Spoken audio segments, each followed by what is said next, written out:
नमस्कार साथियों, मैं आपका अपना कमलेश जाटोलिया अपने YouTube चैनल पर हार्दिक स्वागत करता हूं। अभिनंदन है आपका सभी साथियों का दिल से बहुत बहुत धन्यवाद। आपका जो प्यार मिल रहा है हमारे वीडियो पे, आप ऐसे ही आगे भी प्यार देते रहे। और जिन साथियों ने चैनल को सब्सक्राइब नहीं किया है वो सब्सक्राइब जरूर कर ले और बेल आइकन पे बटन जरूर दबा ले।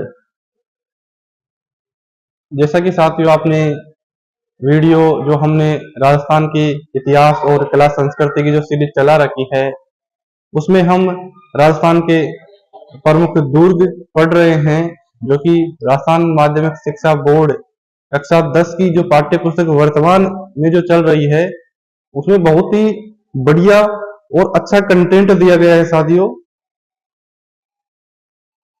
राजस्थान को अगर आप जानना चाहते हैं ठीक से, और अगर आप किसी ना किसी प्रतियोगी परीक्षा की तैयारी कर रहे हैं, तो आपके लिए ये जो किताब में इस कंटेंट दिया गया है बहुत ही बढ़िया कंटेंट है। साथी, आप एक बार जब पढ़ोगे इसको तो आपको लगेगा कि वास्तव में, क्योंकि यह ऑथेंटिक सोर्स भी है, क्योंकि राजस्थान माध्यमिक शिक्षा बोर्ड के द्वारा जारी पुस्तक है, तो ये एक ऑथेंटिक सोर्स भी है।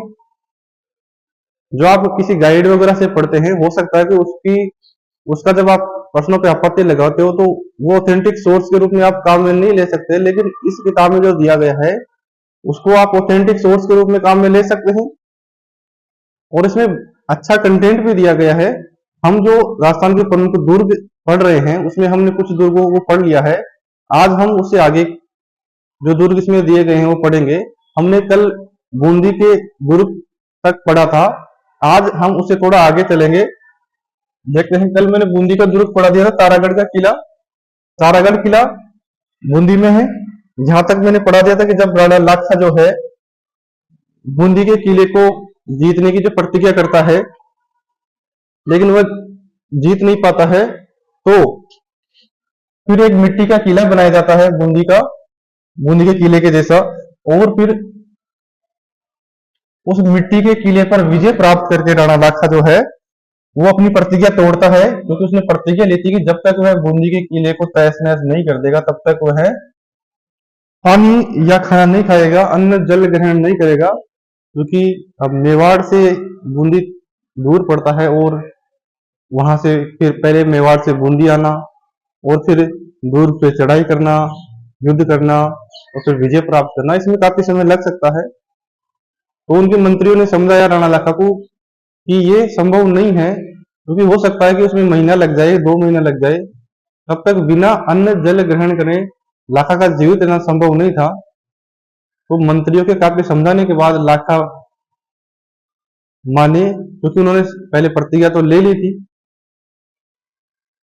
लेकिन अब उस प्रतिज्ञा का क्या हो, क्योंकि राजपूत शासकों में ये होता था कि एक बार किसी चीज की प्रतिज्ञा ले लेते हैं तो फिर चाहे वो कहावत आपने सुनी होगी, प्राण जाए लेकिन वचन नहीं जाए, रघुकुल रीत सदा चली आई, प्राण जाए पर वचन नहीं जाए। तो उन्होंने जो वचन दे दिया उसको तो निभाना पड़ेगा। उन्होंने कहा कि ठीक है, आपका वचन भी रह जाएगा और आपकी जो प्रतिज्ञा भी रह जाएगी, इसके लिए क्या किया जाए।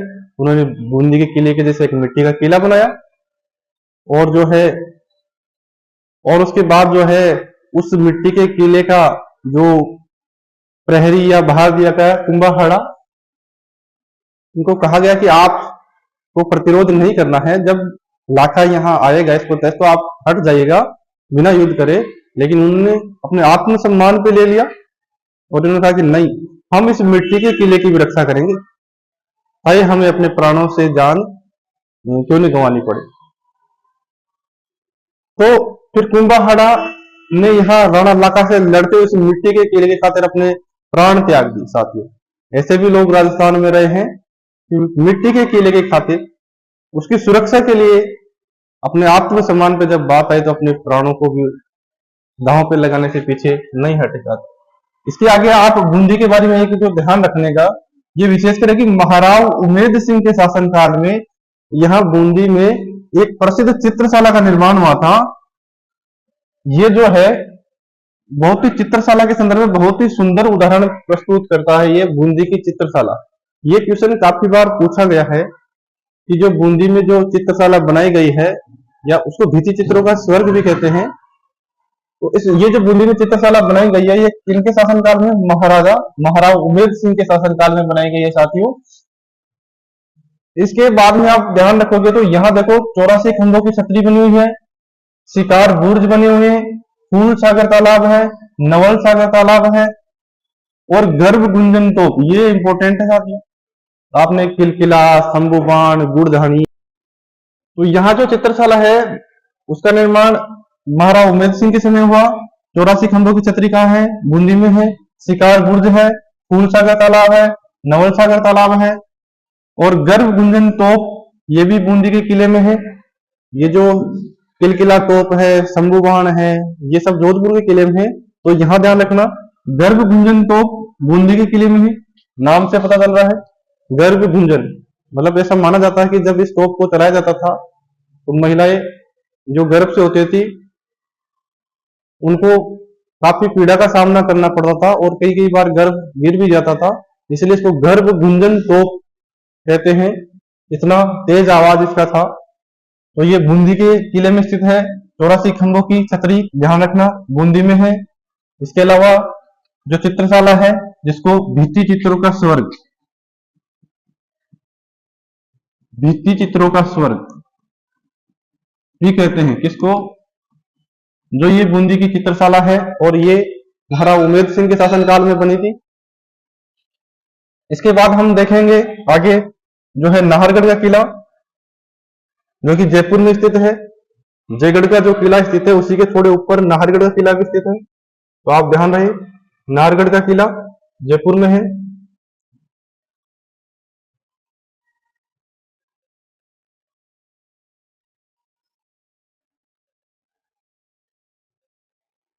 नाहरगढ़ का किला जयपुर में है। यह भी अरावली पर्वत माला की एक पहाड़ी पे स्थित है, और इसका जो निर्माण है वह सवाई जयसिंह ने करवाया था। और किस लिए? क्योंकि मराठा जो है राजस्थान में बार बार आक्रमण करते रहते थे, और उन्हीं मराठा आक्रमणों से अपने राज्य की सुरक्षा के लिए जो है जयसिंह ने जो है सवाई जयसिंह ने मराठा आक्रमणों की सुरक्षा के लिए ही नाहरगढ़ के किले का निर्माण करवाया था। इसका जो नाम है नाहरगढ़, वो नाहर सिंह के नाम पे रखा गया है, क्योंकि ऐसा माना जाता है कि जब जयसिंह इनका निर्माण करवा रहे थे, तो जब निर्माण करवाते दिन में और शाम को वह ढह जाता, फिर निर्माण करवाते फिर ढह जाता। तो उन्होंने पता लगाया कि ऐसा क्या कारण है कि दिन में हम निर्माण करते हैं, शाम को ढह जाता है। तो ऐसा माना जाता है कि नाहर सिंह के जब आशीर्वाद दिया उनको, तभी जाके यह निर्माण पूरा हुआ, और इसीलिए फिर बाद में इस किले का निर्माण जो है नाहर सिंह के नाम पे नाहरगढ़ रखा गया सर। इस किले को सुदर्शनगढ़, ये क्वेश्चन काफी बार पूछा गया है कि सुदर्शनगढ़ किस किले का नाम है। तो जयपुर में जो नाहरगढ़ का किला है उसको सुदर्शनगढ़ का किला भी कहा जाता है। इसका नाम नाहरगढ़, नाहर सिंह भूमिया, ये नाम आपने सुना होगा, भूमिया जी। तो भूमिया जी तो वैसे भूमि रक्षक देवता है, तो नाहर सिंह भूमिया इन्हीं के नाम पर पड़ा है इसका नाम नाहरगढ़ किला। ऐसी मान्यता है कि नाहरगढ़ के निर्माण के समय जुझार नाहर सिंह ने किले के निर्माण में विघ्न उपस्थित किया था। तब तांत्रिक रत्नाकर पौंडरिक ने अपनी तंत्र विद्या से, तो तांत्रिक रत्नाकर पौंडरिक ने नाहर सिंह बाबा को अन्यत्र जाने के लिए राजी कर लिया, और उनका स्थान आंबागढ़, ये भी आमेर में पड़ता है, अभी कुछ दिनों पहले चर्चा में भी रहा था आंबागढ़ का किला। तो नाहर सिंह भूमिया का पहले यहाँ स्थान था जहां नाहरगढ़ का किला बनाया जा रहा था। इसलिए वो जब निर्माण करते थे सुबह शाम को ढह जाता था, क्योंकि वो वहां निर्माण नहीं करने दे रहे थे। मतलब एक तरह से आप, हमारी मान्यताएं हैं ऐसी। तो ये जो तांत्रिक है पौंडरिक ने, रत्नाकर पौंडरिक ने उनको फिर मना लिया कि देखो यहाँ किले का निर्माण कर रहे हैं, हम आपको इससे अच्छा अन्यत्र स्थान दे रहे हैं। तो नाहर सिंह जी भी इसके लिए राजी हो गए, और उनको जो नया स्थान दिया गया वो आंबागढ़ दिया गया। उसी के निकट एक चौबुर्जी गड्डी में स्थापित कर दिया गया, जहां वे आज भी लोक देवता के रूप में प्रसिद्ध है, जिनको हम नारसिंह भूमिया जी के नाम से जानते हैं। और ये इनका स्थान यहाँ आंबागढ़ के पास में ही है, आज भी है। नाहरगढ़ में सवाई माधो सिंह ने अपनी 9 पासवानों यानी कि 9 रानियों के लिए एक जैसे कितने महलों का निर्माण करा था? 9, ध्यान रखना है। सवाई माधो सिंह ये जयपुर के शासक रहे हैं, इन्होंने कितने महल? एक जैसे 9 महलों का निर्माण, एक जैसे। आप जब जाओगे तो आप देखोगे उनमें फर्क नहीं कर पाओगे। एक जैसे 9 महलों का निर्माण नाहरगढ़ में सवाई या ये जो माधो सिंह है, सवाई माधो सिंह, उन्होंने अपनी 9 पासवानों के नाम पे या उनकी स्मृति में यहाँ एक जैसे 9 महलों का निर्माण करवाया। ये आपको नाहरगढ़ के किले के बारे में जानकारी रखनी है। एक बार मैं फिर क्विक रिवीजन के रूप में दोबारा बता देता हूँ। नाहरगढ़ का किला जयपुर जिले में स्थित है। इसका अन्य नाम सुदर्शनगढ़ है और इसका जो नाम नाहरगढ़ पड़ा है, नारसिंह भूमिया के नाम पे पड़ा है।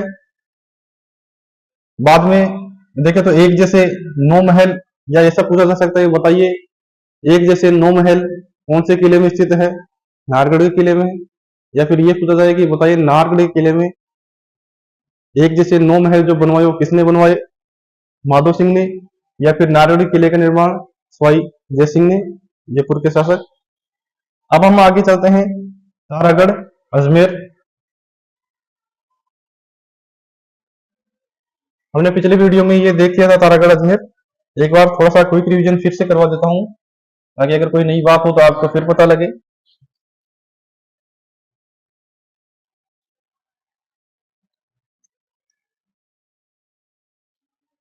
एक तारागढ़ जो अपने पड़ा था वो बूंदी वाला था, ये अजमेर वाला है, तो इसको ध्यान रखना। पहले बात की इसका अन्य नाम क्या है? गढ़ गढ़ बीटली या फिर अजमेरू। गढ़ बीटली या अजमेरू अजमेर के तारागढ़ दुर्ग का ही नाम है। शाहजहां के शासनकाल में विठल दास गोड़ यहाँ का दुर्गाध्यक्ष था। जब दुर्ग का अध्यक्ष था, ये क्वेश्चन अगर पूछा जाए कि शाहजहां के शासनकाल में यहाँ का दुर्ग का अध्यक्ष कौन था? विठल दास गोड़ यहाँ का दुर्ग अध्यक्ष था। और संभव है कि उस पराक्रमी योद्धा के नाम पर इस किले का नाम क्या पड़ा? गढ़ बीटली। तारागढ़ किला तो बाद में पड़ा है, लेकिन पहले नाम इसका गढ़ बीटली था। तो ऐसी मानना जाता है कि विठल दास गोड़ के नाम पे इसका नाम गढ़ बीटली पड़ा होगा। कर्नल टोड के अनुसार इस दुर्ग का निर्माण जो है चौहान शासक अजयराज या अजयपाल ने करवाया था। तो अजमेर में आपको पता होगा चौहानों का शासन रहा है, तो चौहान राजा अजयपाल ने इस किले का निर्माण करवाया है। यह बात कौन बोल रहा है? Colonel toad. तारागढ़ की प्राचीर में विशाल 14 विशाल बुर्ज, ध्यान रखना है। तारागढ़ की जो प्राचीर है, मतलब जो दीवार है चारों तरफ, उसमें कितनी बुर्ज हैं ये पूछा जाता है कि तारागढ़ के किले में कितनी बुर्ज हैं? 14। सबसे ज्यादा राजस्थान में देखें तो जैसलमेर के किले में 99 बुर्जे हैं। बुर्ज का मतलब होता है जब जो दीवार चारों तरफ होती है उसमें कुछ स्थान होता है खाली, जहां पे सैनिक खड़े रहते हैं और दुश्मन पे नजर रखते हैं। जो आपने कभी गए होंगे किले, उसमें कुछ ये जो दीवार है इसके यहाँ देखा होगा ऐसे ऐसे बने होंगे, ये बुर्ज है। ठीक है साथियों, तो इसमें जो 14 विशाल बुर्ज हैं, जिनमें घूंघट बुर्ज, गुगड़ी और फुट्टी बुर्ज, बांद्रा बुर्ज, इमली बुर्ज, खिड़की बुर्ज और फतेह बुर्ज प्रमुख है। तो आपको इन बुर्जों के नाम भी थोड़े थोड़े याद रखने हैं, क्योंकि कभी पूछ ले कि बताइए घूंघट, गुगड़ी, फुट्टी, बांद्रा, इमली, ये सब क्या है, तो आपको ध्यान रखना है। हाँ, तो ये सब क्या है? जो तारागढ़ जो अजमेर है उसके किले में स्थित बुर्जे हैं, तो आप थोड़ा थोड़ा आइडिया रखना। 14 विशाल बुर्जे हैं, अजयपाल ने इसका निर्माण करवाया है और इसका अन्य नाम गढ़ बिठली या अजमेरू दुर्ग है। तारागढ़ दुर्ग को सन 1832 में भारत के गवर्नर विलियम बेंटिंग ने देखा, तो उनके मुंह से निकल पड़ा, ओह दुनिया का दूसरा क्या है? जिब्राल्टर। ध्यान रखना, दुनिया का दूसरा जिब्राल्टर तारागढ़ अजमेर को। तो तारागढ़ के किले जो अजमेर में है, इसको दो है दुनिया का दूसरा जिब्राल्टर का है विलियम बेंटिंग से, यह आप ध्यान रखना। दूसरा जिब्राल्टर दुनिया का विलियम बेंटिंग ने कहा है तारागढ़ के किले को। अब हम आगे देखते हैं, तो हम देखते हैं साथियों आगे जोधपुर का किला, जिसको मेहरानगढ़ का किला भी कहा जाता है या मेहरानगढ़ दुर्ग भी कहा जाता है। तो पहली बात आपको ध्यान रखना है, मेहरानगढ़ किला कहाँ है? जोधपुर में, या जोधपुर के किले को और किस नाम से जानते हैं हम? मेहरानगढ़ के नाम से। आगे देखते हैं तो 1459 में इसका जो निर्माण है राव जोधा के द्वारा करवाया गया था। आपको याद रहे राव जोधा, इन्होंने ही जोधपुर शहर भी बसाया था। तो 1459 में राव जोधा द्वारा इस दुर्ग की स्थापना की गई, मेहरानगढ़ जोधपुर नगर की उत्तरी पहाड़ी पर। ध्यान रखना पहाड़ी का नाम यहां दिया गया है चिड़िया टूंक पहाड़ी। तो आपको याद रखना है कि मेहरानगढ़ का जो किला है कौन सी पहाड़ी पे? चिड़िया टूंक पहाड़ी पे बना हुआ है। जोधपुर किले को ही मेहरानगढ़ कहा जाता है और इस किले का निर्माण जो है 1459 में राव जोधा ने करवाया है। जहां रहे यह गिरी दुर्ग है, इसे अन्य नाम देखना, मेहरानगढ़ तो है ही, इसका अन्य नाम है मयूर ध्वजगढ़, गढ़ चिंतामणि भी कहा जाता है। तो ये दो नाम और ध्यान रहे। तो पहला तो नाम हो गया अपना जो जोधपुर का किला है मेहरानगढ़, दूसरा नाम हो गया मयूर ध्वजगढ़, तीसरा नाम हो गया गढ़ चिंतामणि। ध्यान रहे, नोट कर लेना। तो मेहरानगढ़ के किले का अन्य नाम क्या है? मयूर ध्वजगढ़, गढ़ चिंतामणि। कौन सी पहाड़ी पे? चिड़िया टूंक पहाड़ी पे। और कौन से पत्थर से बना हुआ है? लाल बलुआ पत्थर से। आप देख सकते हैं लाल बलुआ पत्थर से बना हुआ है। यहां देखो जो है राजपूत कुछ स्थापत्य कला के उदाहरण भी यहां मिलते हैं आपको, जैसे कि आप देख रहे हैं बुर्ज वगैरह आपको दिखाई दे रहा है। यह अपनी विशालता के कारण संभवतः यह किला मेहरानगढ़ कहलाया है। जैसा कि कहावत ये प्रचलित है, गढ़ बनियो मेहरान। आगे हम देखते हैं इसमें, ये आपको चित्र है, आप देख लीजिए।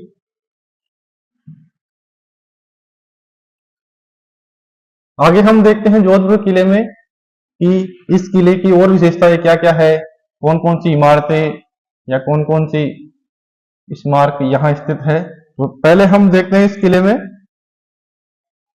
इस किले के जो भीतर है मोती महल बना हुआ है, फतेह महल है,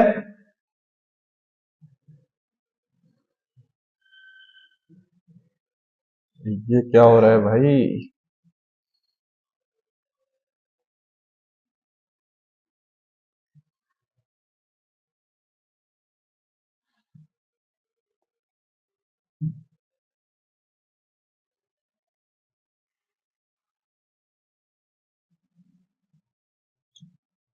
एक मिनट रुकना साथी।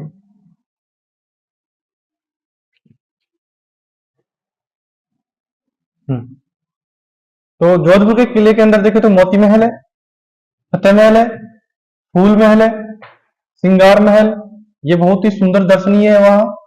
इसके अलावा देखे तो महाराजा मानसिंह के द्वारा स्थापित पुस्तक प्रकाश, ये भी इंपॉर्टेंट क्वेश्चन है, काफी बार पूछा गया है अनेक एग्जाम्स में कि पुस्तक प्रकाश जो है पुस्तकालय वो कहाँ है?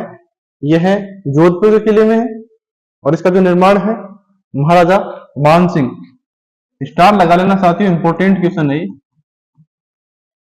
महाराजा मानसिंह के द्वारा, मानसिंह जयपुर में भी थे लेकिन हम जोधपुर के शासक मानसिंह की बात कर रहे हैं यहाँ। तो इन्होंने यहाँ पुस्तक प्रकाश का निर्माण करवाया। यह एक पुस्तकालय है, मतलब लाइब्रेरी है, जो कि वर्तमान में भी कार्यरत है। किले में देखें तो किले में लंबी दूर की मार करने वाली जो तोपें होती हैं, ये इन तोपों से क्वेश्चन काफी बार पूछे गए हैं और आने वाली एग्जाम्स में भी पूछे जाने की पूरी संभावना है। तो ध्यान रखना, इस किले में जो है किलकिला, शंभू बाण, गजनी खान, जमजमा, कड़क बीजड़ी, नुसरत, गुब्बार, गुड़ धानीद, बिच्छू बाण, मीर बख्श, रहस्य कला और गजक, इतनी सारी तोपें जो है यहाँ इस किले में रखी हुई है, जो कि इस किले की शोभा में चार चांद लगाती है। तो आपको मैं फिर से दोबारा से बता रहा हूं कि इस किले में कौन कौन सी तोपें रखे। पहली तोप किलकिला, दूसरी शंभू बाण, उसके बाद गजनी खान, जमजमा, कड़क बीजड़ी, नुसरत, गुब्बार, गुड़ धानीद, बिच्छू बाण, मीर बख्श, रहस्य कला और गजक, इन तोपों के नाम आप ध्यान रखें।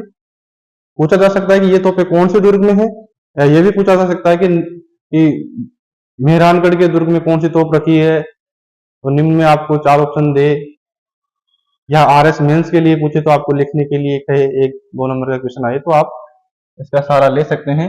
और पुस्तक प्रकाश मानसिंह के द्वारा स्थित यहाँ एक लाइब्रेरी है। यहाँ दुर्ग परिसर में ही देखो तो आप चामुंडा माता का मंदिर है, मुरली मनोहर और आनंद घन के प्राचीन मंदिर भी है, तो ध्यान रखना चामुंडा माता का मंदिर, मुरली मनोहर और आनंद घन के मंदिर भी यहीं मेहरानगढ़ के किले में स्थित है। इसके अलावा यहाँ देखे तो तख्त विलास, चौखेला महल, बीचला महल, श्रृंगार चौकी, जिसको श्रृंगार चौकी, ये क्वेश्चन काफी बार पूछा गया है, श्रृंगार चौकी या श्रृंगार चौकी कौन से किले में है? मेहरानगढ़ के किले में। काफी सारे स्टूडेंट्स जो है चित्तौड़गढ़ का किला या कुंभलगढ़ कर देते हैं, लेकिन ध्यान रहे श्रृंगार चौकी मेहरानगढ़ के किले में है। जैसी शानदार इमारतें भी इस दुर्ग की क्या बढ़ा रही है, शोभा बढ़ा रही है। तो आपको जोधपुर के किले के बारे में इतनी बातें आपको ध्यान रखनी है कि यहाँ पुस्तक प्रकाश जो कि मानसिंह के द्वारा बनवाया गया एक पुस्तकालय लाइब्रेरी है। उसके अलावा मेहरानगढ़ भी कहा जाता है इस किले को, मयूर ध्वजगढ़ भी कहा जाता है और गढ़ चिंतामणि। इसके अलावा देखें तो यहाँ मोती महल, फतेह महल, फूल महल, श्रृंगार महल, प्रमुख महल स्थित है। ये तोपे हैं किलकिला, शंभू बाण, गजनी खान, जमजमा, कड़क बिजली, नुसरत, गुब्बार, गुड़धानी, बिच्छू बाण, मीरबख्श, रहस्य कला, गजक। इसके अलावा यहाँ देखें तो चामुंडा माता का मंदिर है, मुरली मनोहर का मंदिर है, आनंद घन का मंदिर है और बाद में देखो तो यहाँ तख्त विलास, चौखेला महल और श्रृंगार चौकी, बीचला महल, ये सब जोधपुर के किले में स्थित प्रमुख इमारतें या स्मारकें हैं। तो आपको ध्यान रखना है। आगे हम चलते हैं चूरू के किले का।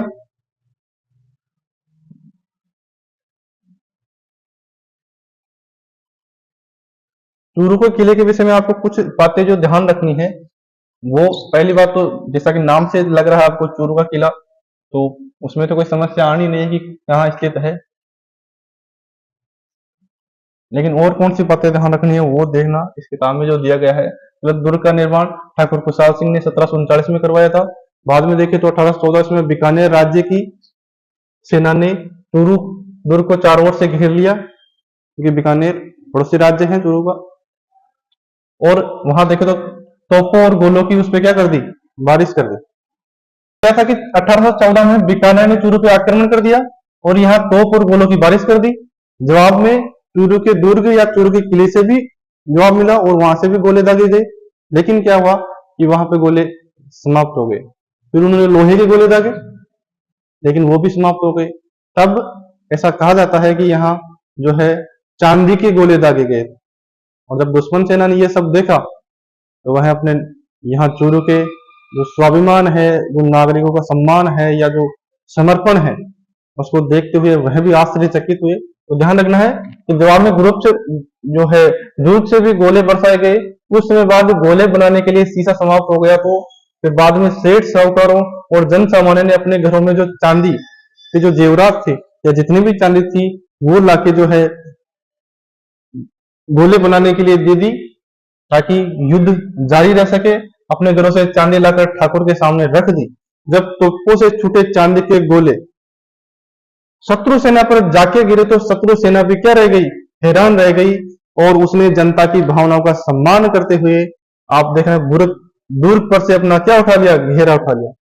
तो राजस्थान का इतिहास अपने आप में एक बहुत ही महान रहा है। आप देख सकते हैं कि हम जब बूंदी का किला पढ़ रहे थे तब हमने देखा था कि एक मिट्टी के किले के खातिर कुंभाहाड़ा ने अपने जान न्यौछावर कर दिए थे। और यहां देख रहे हैं कि अपनी जनता ने बेझिझक होके जब अपने राज्य पे आपत्ति आई तो बेझिझक होके अपने जो है चांदी के जो जेवरात है वो राजा के सामने दे दे कि युद्ध जारी रखा जाए। किसी भी सूरत पे जब तक शरीर में जान है तब तक युद्ध जारी रखा जाए।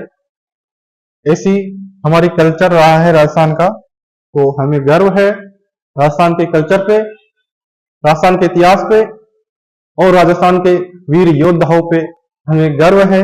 हम गर्व के साथ कहते हैं कि हम राजपूताना के निवासी हैं, या हमारा जो जन्म है वो राजपूताना जैसे क्षेत्र में या राज्य में हुआ है। तो आपको भी गर्व होना चाहिए। जो साथी राजस्थान से देख रहे हैं उन सबको अपनी जन्मभूमि पे गर्व होना चाहिए कि यहाँ महाराणा प्रताप जैसे प्रतापी शासक हुए हैं, जो कि मरते दम तक उन्होंने जो है गुलामी स्वीकार नहीं की है।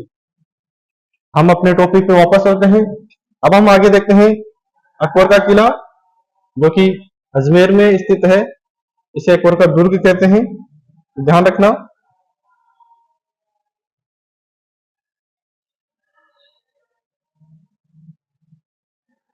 अकबर का किला अजमेर में है। अजमेर नगर के मध्य में 1571-72 ईस्वी में दौरान एक दुर्ग का निर्माण करवाया गया था अकबर के द्वारा। आपको पता होगा, मैं यहां बता देता हूं आपको। अकबर 1570 में नागौर दरबार लगाता है। तो कभी बात पूछा जाए कि अकबर ने नागौर दरबार कब लगाया था? 1570 में। और उसी के बाद यहाँ यह अजमेर के किले के मध्य में अजमेर में जो है ये जो किला बनवाता है। इस दुर्ग को अकबर का दौलत खाना भी कहा जाता है, या अकबर की मैगजीन। ये इंपॉर्टेंट है, अकबर का मैगजीन या अकबर की मैगजीन। और अकबर का दौलत खाना कौन से दुर्ग को कहा जाता है? अजमेर में जो अकबर का किला है उसको। यह राजस्थान का एकमात्र ऐसा दुर्ग है जो मुस्लिम दुर्ग स्थापत्य पद्धति से बनवाया गया। ये ध्यान रखना साथियों, आजकल के ऐसे क्वेश्चन काफी पूछे जाते हैं कि कौन सा दुर्ग जो है कौन सी स्थापत्य कला से प्रेरित है, या उसका निर्माण कौन सी स्थापत्य शैली में किया है। तो ध्यान रखना, मुस्लिम जो दुर्ग की जो स्थापत्य पद्धति है उस स्थापत्य पद्धति से यह किला बनवाया गया है, अकबर का किला या अकबर का मैगजीन। 1576 ईस्वी में महाराणा प्रताप के विरुद्ध हल्दीघाटी युद्ध की योजना को अंतिम रूप भी इसी दुर्ग में दिया गया था। 1576 में जब महाराणा प्रताप के विरुद्ध हल्दीघाटी का युद्ध हुआ था, तो जो अकबर ने जो योजना बनाई थी कि कैसे युद्ध करना है, कौन क्या जाएगा, वो सब योजना भी इसी दुर्ग में बैठ के बनाई गई थी। आपको पता तो होगा हल्दीघाटी का युद्ध, जो कि 1576 में होता है महाराणा प्रताप और अकबर के बीच। हालांकि अकबर खुद युद्ध में नहीं आया था, उसका जो सेनापति, उन्होंने जो सेनापति बना के भेजा था वो आमेर के कछवाहा राजा मान सिंह को भेजा था। तो युद्ध के दौरान मान सिंह और अकबर और जो महाराणा प्रताप के बीच युद्ध होता है। आपको पता ही होगा कि महाराणा प्रताप जो है उन्होंने अपनी वीरता का प्रदर्शन किया था इस युद्ध के दौरान। हालांकि युद्ध का कोई निर्णय नहीं निकला। युद्ध की योजना को अंतिम ब्रिटिश राजदूत सर टॉमस रो, ये ध्यान रखना, जब भारत आया तो मुगल सम्राट जहांगीर को अपना परिचय पत्र इसी दुर्ग में दिया था। ये क्वेश्चन इंपोर्टेंट हो जाता है कि जब टॉमस रो भारत आए थे तो उन्होंने मुगल बादशाह से मिलना चाहा था। मुगल बादशाह से उनकी जो मुलाकात हुई थी वो कहां पर हुई थी? इसी दुर्ग में, अकबर के किले में ही, अजमेर में उनकी जो मुलाकात है वह जहांगीर से होती है। इंपोर्टेंट क्वेश्चन हो जाता है। 1801 ईस्वी में अंग्रेजों ने इस किले पर अधिकार करके इसे अपना क्या बना लिया? शस्त्रागार या मैगजीन बना लिया। ये ध्यान रखना, अंग्रेजों ने इस किले पे अपना अधिकार कब किया? 1801 में। वर्तमान में यहाँ म्यूजियम संचालित है, तो आप कभी भी जाओ तो जरूर देख के आना, यहाँ म्यूजियम है। तो अकबर के किले के बारे में इतनी बातें हमको ध्यान रखनी है कि हल्दीघाटी का जो युद्ध हुआ था 1576 में, उसकी जो योजना बनाई गई थी वो कौन से किले में बनाई गई थी? तो अकबर के किले में बनाई गई थी। और इसका जो निर्माण है 1571-72 में अकबर ने करवाया था। और यह किला जो है अजमेर में स्थित है। इतनी बातें आपको इस किले के बारे में ध्यान रखनी है। अब हम आगे चलते हैं।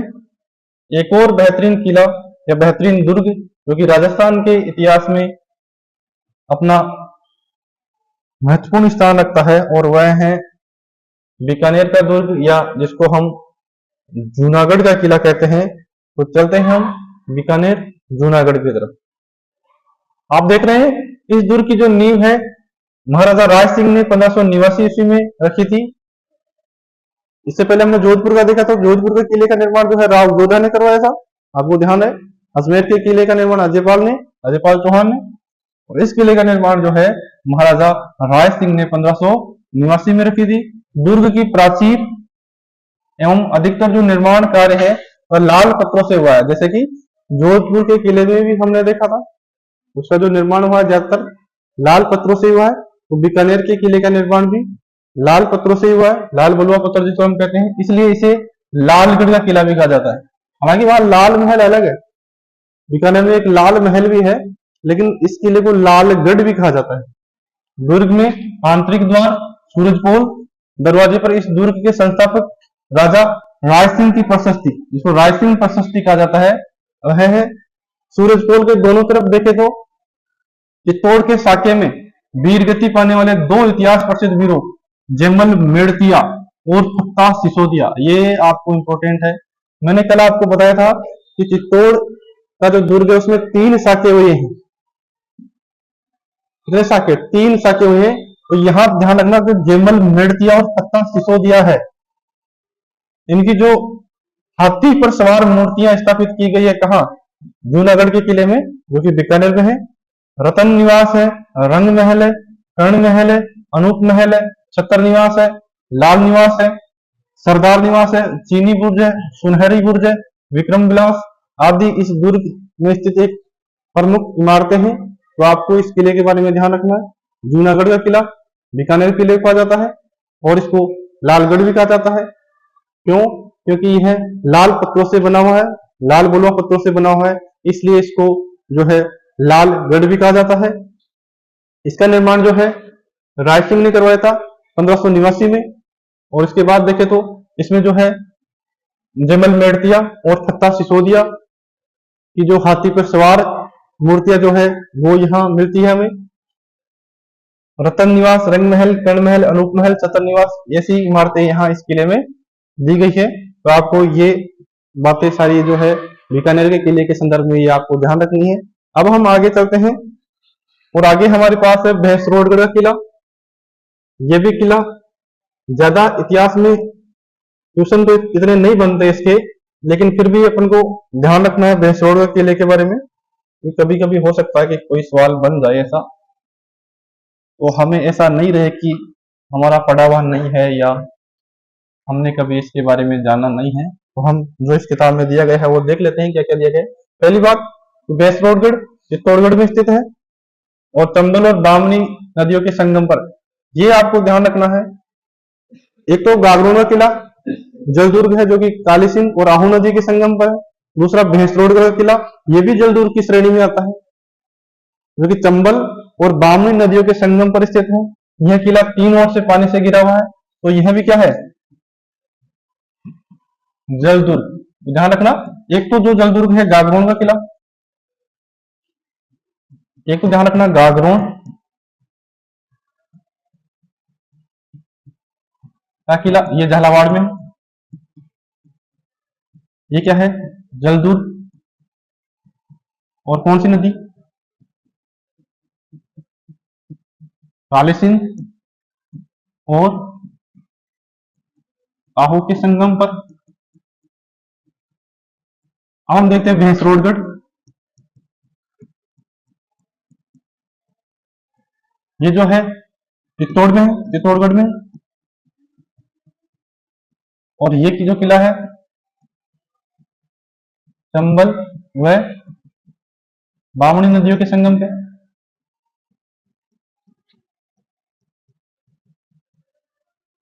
तो आपको इतनी बातें ध्यान रखनी है, ये भी जलदुर्ग है।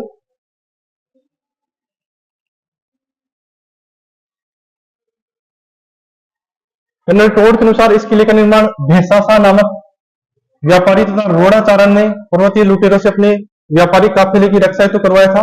इसका मतलब है कि अगर पूछा जाए कि निम्न में से कौन से किले का निर्माण व्यापारियों के द्वारा कराया गया है, तो आप बेझिझक होकर बता दीजिएगा भैंसरोडगढ़ के किले का निर्माण जो है व्यापारियों ने कराया है। शायद राजस्थान के इतिहास में ये एकमात्र ऐसा किला होगा जिसका निर्माण व्यापारियों के द्वारा करवाया गया है। तो आप ध्यान रहे, भैंसरोडगढ़ का किला चंबल और बामनी नदियों के संगम पर, इसका निर्माण व्यापारियों के द्वारा करवाया गया है। डोड शाखा के परमारों, राठौड़ों, सत्तावतों और चुंडावटों के अधिकार में रहने के बाद भैंसरोडगढ़ हाड़ाओं को मिला, क्योंकि हाड़ा वंश का शासन बूंदी पे रहा है। पर अधिकांश ये मेवाड़ के अधिकार में ही रहा, इसे राजस्थान का वेल्लोर कहा जाता है। ये इंपॉर्टेंट है साथी, राजस्थान का वेल्लोर कौन से किले को कहा जाता है? भैंसरोडगढ़ को। राजस्थान का वेल्लोर कौन से किले को कहा जाता है? भैंसरोडगढ़ को। और भैंसरोडगढ़ का किला कहाँ है? चित्तौड़गढ़ में। कौन सी नदियों के संगम पे? चंबल और बामनी नदियों के संगम पे। निर्माण माना जाता है व्यापारियों के द्वारा। ठीक है साथियों, इतनी बातें आप इस किले के बारे में जरूर ध्यान रखें। इसके अलावा गागरोन का किला आगे दिया गया है। तो गागरोन का किला जैसे मैंने अभी बताया था झालावाड़ जिले में स्थित है और काली सिंध और आहू नदी के संगम पर है। जलदुर्ग है, जलदुर्ग की श्रेणी में आता है। और निर्माण देखें तो 11वीं शताब्दी में ये ढोड परमार शासकों के द्वारा करवाया गया है और उन्हीं के नाम पे इसको ढोडगढ़, ये ध्यान रखना था, गागरोन किले का अन्य नाम क्या है, ढोडगढ़ या धूलरगढ़ पूछा जा सकता है। ढोडगढ़, क्योंकि हमने ये तो पता है हमको गागरोन का किला, लेकिन ये ढोडगढ़ और धूलरगढ़ भी आप ध्यान रखिए, वरना कहीं अगर ऐसा क्वेश्चन फंस गया तो फिर समस्या हो सकती है। तो ढोडगढ़ और धूलरगढ़ गागरोन के किले का नाम है। यह आपको चित्र दिया गया है गागरोन के किले का, आप देख सकते हैं साथियों। जैसा भी काफी एग्जाम में पूछा गया है और इस पे काफी चर्चा भी होती है कि गागरोन का किला गिरी दुर्ग है या जल दुर्ग है। तो आप यहां देख सकते हैं गागरोन का किला, ये जल दुर्ग है। आप देख रहे हैं काली सिंध और राहु नदी के संगम पे बना हुआ है। एक तरफ से काली सिंध नदी आ रही है, एक तरफ से चंबल नदी आ रही है और इसी के संगम पे ये किला बना हुआ है, एक जल दुर्ग है। उसके पश्चात देखो तो यह दुर्ग खींची चौहानों के अधिकार में आ गया। आपने एक नाम जरूर सुना होगा, ये अचलदास खींची। अचलदास खींची की वीरता की याद दिलाता है और आपने इन पे जो एक ग्रंथ लिखा गया है अचलदास खींचीरी वचनिका, जो कि शिवदास गार्डन का एक प्रमुख ग्रंथ है, वो इन्हीं के ऊपर लिखा गया है। गागरोन के शासक अचलदास खींची। तो ध्यान रखना, अचलदास खींची कहां के शासक है, गागरोन झालावाड़ के। जो 1423 में मांडू के सुल्तान होशंग शाह या हुसंग शाह से लड़ता हुआ मारे गए थे या वीर गति को प्राप्त हुए थे। संत पीपा की छतरी, यह ध्यान रखना, संत पीपा की छतरी कहाँ है, झालावाड़ में। और झालावाड़ में कहा, गागरोन में। सूफी संत मिट्टे शाह की दरगाह, ये भी इंपॉर्टेंट है, जिसको हम बोलते हैं संत हमीदुद्दीन चिश्ती, तो मिट्टे शाह की दरगाह, ये ध्यान रखना। एक तो हो गई अपने संत पीपा की छतरी गागरोन में, और सूफी संत है मिट्टे शाह, जिसको हम संत हमीदुद्दीन चिश्ती बोलते हैं, उनकी दरगाह भी गागरोन के किले में है। और औरंगजेब के द्वारा ये काफी एग्जाम में पूछा गया, बुलंद दरवाजा। और शायद ही इसका पहले किसी ने किया, और ध्यान रखना है कि जो बुलंद दरवाजा है यहाँ पे, अगर क्वेश्चन ये पूछा गया था कि बताइए कि निम्न में से कौन से किले में औरंगजेब ने बुलंद दरवाजे का निर्माण करवाया था, तो शायद ही किसी के दिमाग में गागरोन का किला आया होगा, या तो उनके दिमाग में जब भी हम पढ़ते हैं तो हमारे दिमाग में बड़े किला आते हैं, चित्तौड़ का किला आ सकता है, कुंभलगढ़ आ सकता है, रणथंभौर आ सकता है, गागरोन का नहीं आता। तो ध्यान रखना कि औरंगजेब ने जो बुलंद दरवाजा बनाया है वो गागरोन के किले में बनाया है। मोस्ट इंपोर्टेंट क्वेश्चन है, औरंगजेब द्वारा निर्मित बुलंद दरवाजा इस किले की शोभा बढ़ाता है।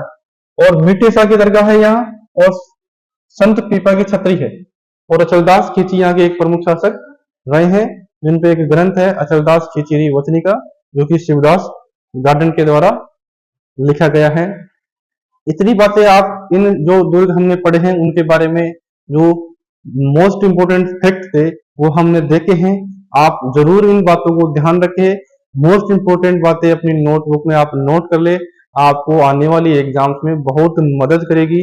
मैं फिर से कह रहा हूं, आप वीडियो को पूरा देखें, बीच में कट कट करके नहीं देखे, पूरा देखे तो आपको बहुत सारी बातें कुछ नई मिलेगी सीखने को, और हो सकता है कि पहले से जो आप जानते हो उनका आपका अच्छे से रिवीजन हो जाए या अच्छे से आपको वो बातें याद हो जाए। क्योंकि हम एग्जाम में गलती यही करते हैं कि जो सरल क्वेश्चन है वही हमें पीछे धकेल देते हैं। अगर सामान्य क्वेश्चन में हम पीछे हट जाते हैं किसी भी एग्जाम में या पीछे रह जाते हैं, तो फिर जो कठिन क्वेश्चन होते हैं उनमें पीछे रहना तो फिर संभव हो जाता है अपना, या ज्यादा चांस हो जाते हैं कि हम और के मुकाबले पिछड़ जाए। तो आप अपना बेसिक कंप्लीट रखें, गारंटी है अगर आपका बेसिक कंप्लीट है तो शायद ही कोई क्वेश्चन ऐसा होगा जिसको आप हैंडल नहीं कर पाते या जिसका आंसर आप नहीं निकाल पाओ। एक आध क्वेश्चन को छोड़ दे तो, क्योंकि आपको पता है कि कट ऑफ कभी भी 100% नहीं रहता है, तो अपन का लक्ष्य यही होना चाहिए किसी भी कम्पिटिटिव एग्जाम में कि हम कट ऑफ के अंदर आ जाए और हमारा सिलेक्शन हो जाए। और जो बच्चे 110 के यहाँ देख रहे हैं उनको तो खैर पूरा समग्र रूप से याद करना ही है, क्योंकि उनको तो लिखना रहता है एग्जाम में, और आगे भी आपके भविष्य में राजस्थान को जानकारी के लिए, राजस्थान जीके के लिए ये बातें बहुत ही काम आएगी। तो आपका एक बार फिर से बहुत बहुत धन्यवाद। आपने वीडियो को पूरा देखा, पूरा सुना, और आपका प्यार जो है मुझे आगे भी ऐसा ही मिलता रहे, ऐसी मैं आपसे कामना करता हूँ। धन्यवाद।